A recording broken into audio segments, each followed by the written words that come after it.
নমস্কার, কেমন আছেন সবাই? আশা করি সকলেই ভালো আছেন। রাখি সাউ 9282 নতুন একটি ব্লগে আপনাদের স্বাগত জানাই। আজকে হচ্ছে শনিবার, সকাল এখন 8:30 বাজে। উঠেছি কিছুক্ষণ আগেই উঠেছি। তো এই যে চলে এসেছি কাককে দিতে। আপনারা তো জানেনই যে কাকের জন্য রুটি করেছি। তো রুটিটা তো আমার হাজব্যান্ড কাককে খাইয়ে দিয়েছে, আর কুকুরকেও দিয়ে দিয়েছে। তো আমার হাজব্যান্ড যেহেতু খাইয়ে দিয়েছে, সেই জন্য আমি বিস্কুট খাওয়াতে চললাম। ও কাককে রুটি দিয়ে দিয়েছে, কারণ কাকগুলো সকাল থেকে আসে তো খাওয়ার জন্য, যেহেতু অভ্যস্ত হয়ে গেছে, সেজন্য এই যে ও রুটি দিয়ে দিয়েছে, আমি দিচ্ছি একটু বিস্কুট।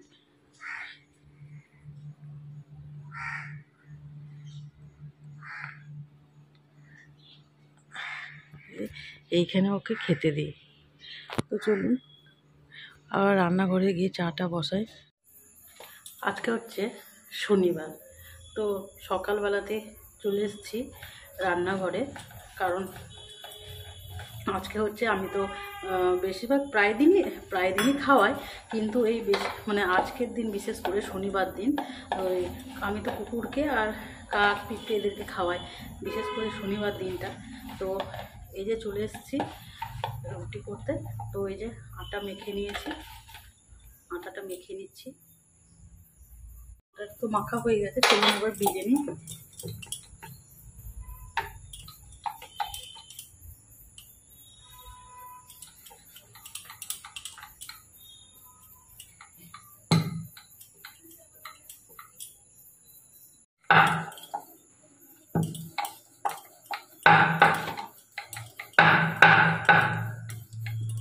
চলুন, এটা বেলা হয়ে গেছে, তাওয়াটা গরম হয়ে গেছে। তো রুটিটা আবার দিয়ে দেবো। ততক্ষণ একদিকটা সেকা হয়ে যায়। একদিকটা সেকা হয়ে গেছে, এবার উল্টিয়ে নেবো।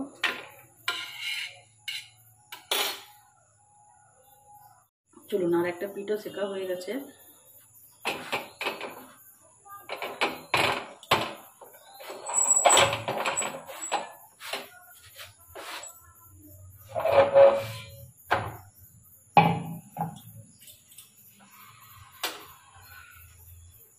চলুন, রুটিটা আমাদের সেকা হয়ে গেছে।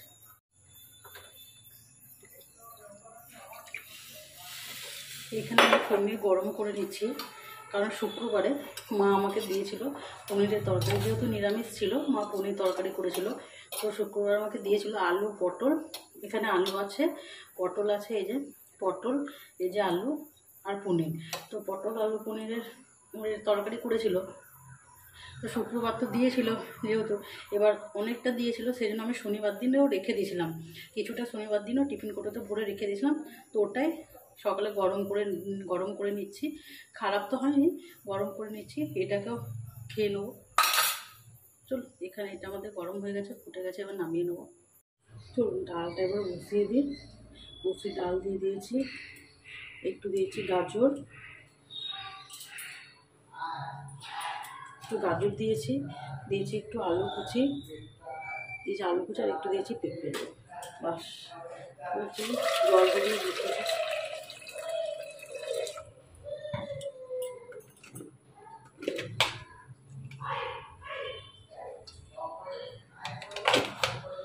নুন আর একটু হলুদ দিয়ে দেবো।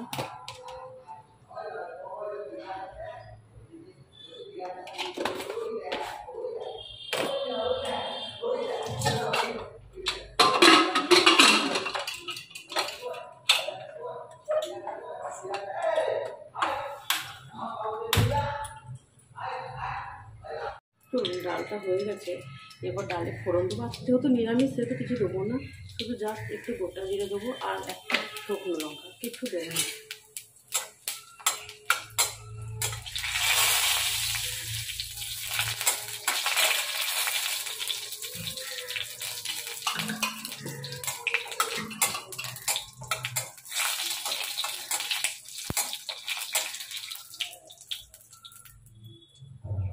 ফোড়নটা ভাজা হয়ে গেছে, এবার ডালটা দিয়ে দিই।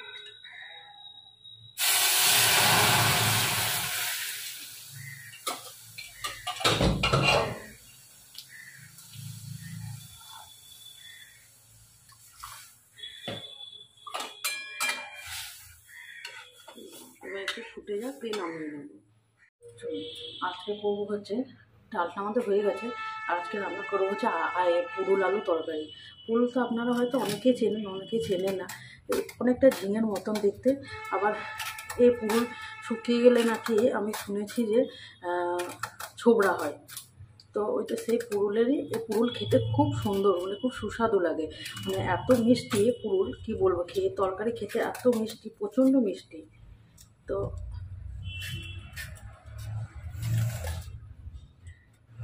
সেই তরকারি, আজকে পুরুলের তরকারি করবো।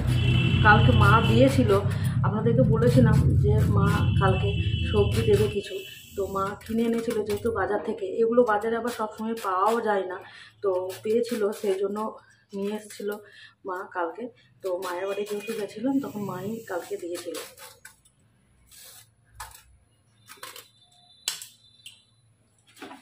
এই পুরুল খেতে প্রচণ্ড সুস্বাদু, খুব সুস্বাদু খেতে।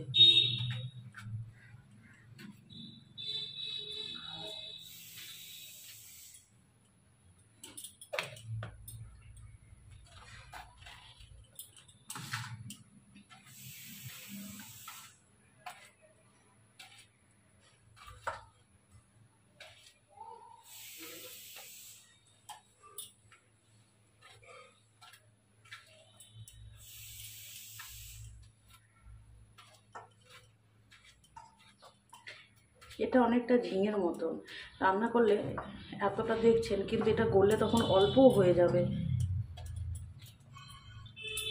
অথচ খেতে খুব টেস্ট, মানে কি বলবো, মানে প্রচণ্ড টেস্ট এটা খেতে।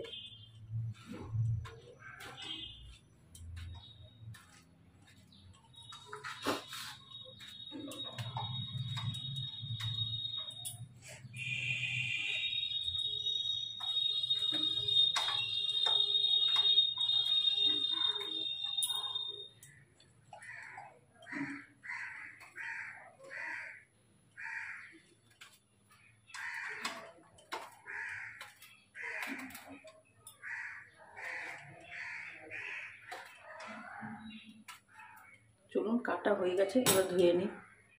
চলুন, কড়াইটা চাপিয়ে দিয়েছি, তেল গরম হয়ে গেছে।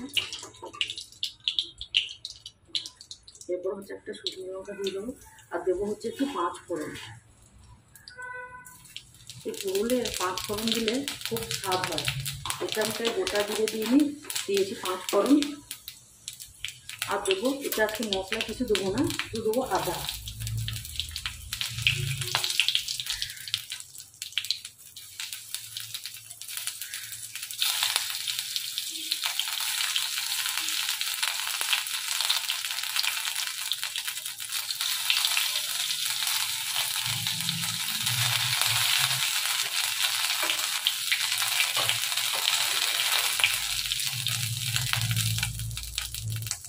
পুরুলে কিছু মশলা দেয় না, জাস্ট এমনি ভাজে, কিন্তু আমি জাস্ট একটু হালকা করে আদা দিলাম।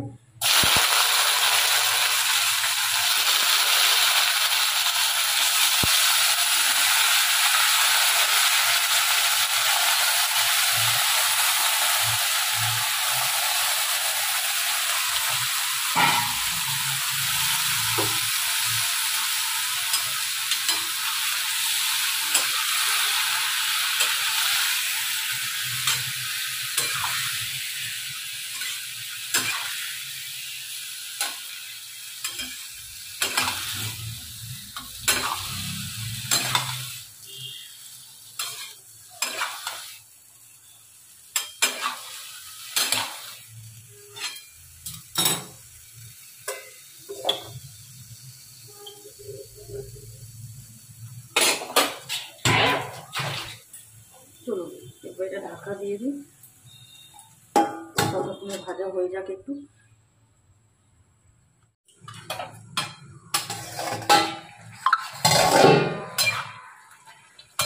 অনেকটা ভাজা হয়ে গেছে, আর পুরুল থেকে তো আপনারা জানেনই যে জল ছাড়ে, তাই জল ছেড়েছে।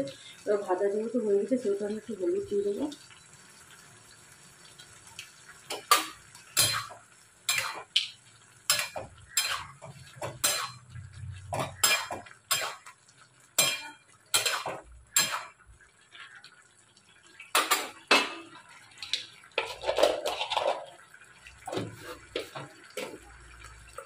নুন দিয়ে দেবো।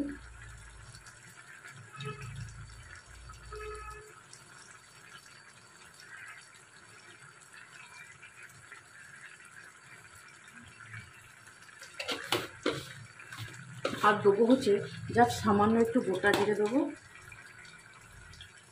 মশলার মধ্যে কিছু না দিলেও হয়, তবুও আমি একটু গন্ধের জন্য একটু দিলাম গোটা জিরে। আর এর মধ্যে একটু চিনি দিয়ে দেবো।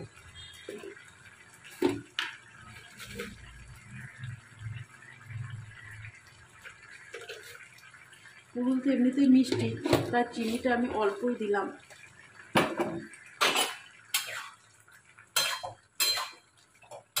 এর মধ্যে যা জল ছেড়েছে পুরুলের মধ্যে, এইটা দিয়েই ভাজা হয়ে যাবে।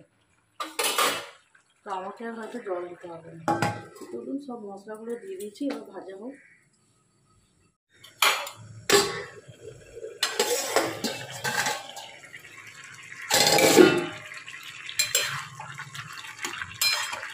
অনেকটা ভাজা হয়ে গেছে। এরপর এখান থেকেই তো জল ছেড়েছে, সিদ্ধ হচ্ছে। তাও আমি কী করবো, তা আমি একটু অল্প জল দিয়ে দেবো।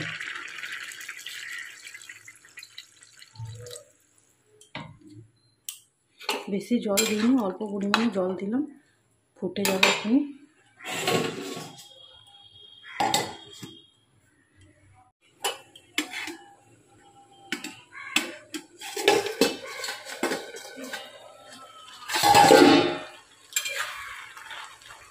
তরকারিটা আমাদের এখানে হয়ে গেছে, আর খুব সুন্দর সেদ্ধও হয়েছে, আলুগুলোও সেদ্ধ হয়ে গেছে। এবার নামিয়ে নিই।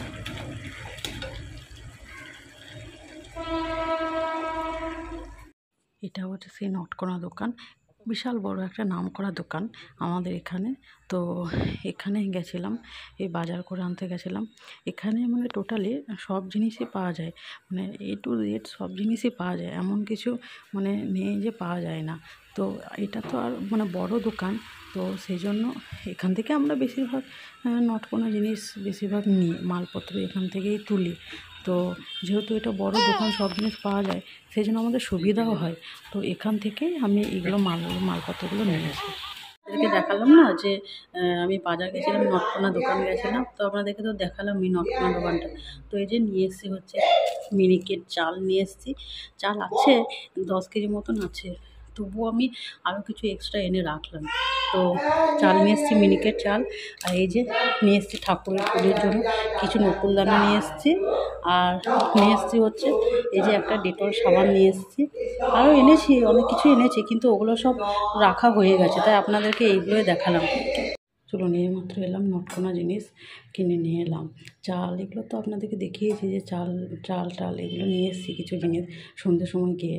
তো এগুলো নিয়ে আসার পর আবার এই যে এখনই বেরিয়ে যাব হচ্ছে আজকে যেহেতু শনিবার, সেহেতু শনি মন্দিরে আমি প্রত্যেক শনিবার পুজো দিতে যাই। তো এই যে শনিবার পুজো দিতে যাবো বলে নটকোনা জিনিসগুলো নিয়ে এলাম। এরপর ফ্রিভাবে যাবো পুজো দিতে, তাই একটু চা বানিয়ে নিচ্ছি। চাটা খেয়ে এবার বেরোবো হচ্ছে পুজো দিতে। তো চলুন, আজকে ভিডিওটা তাহলে এখানেই শেষ করি। আপনারা সকলে ভালো থাকবেন, সুস্থ থাকবেন, আর আমার ভিডিওটি ভালো লাগলে অবশ্যই একটা সাবস্ক্রাইব করে দেবেন।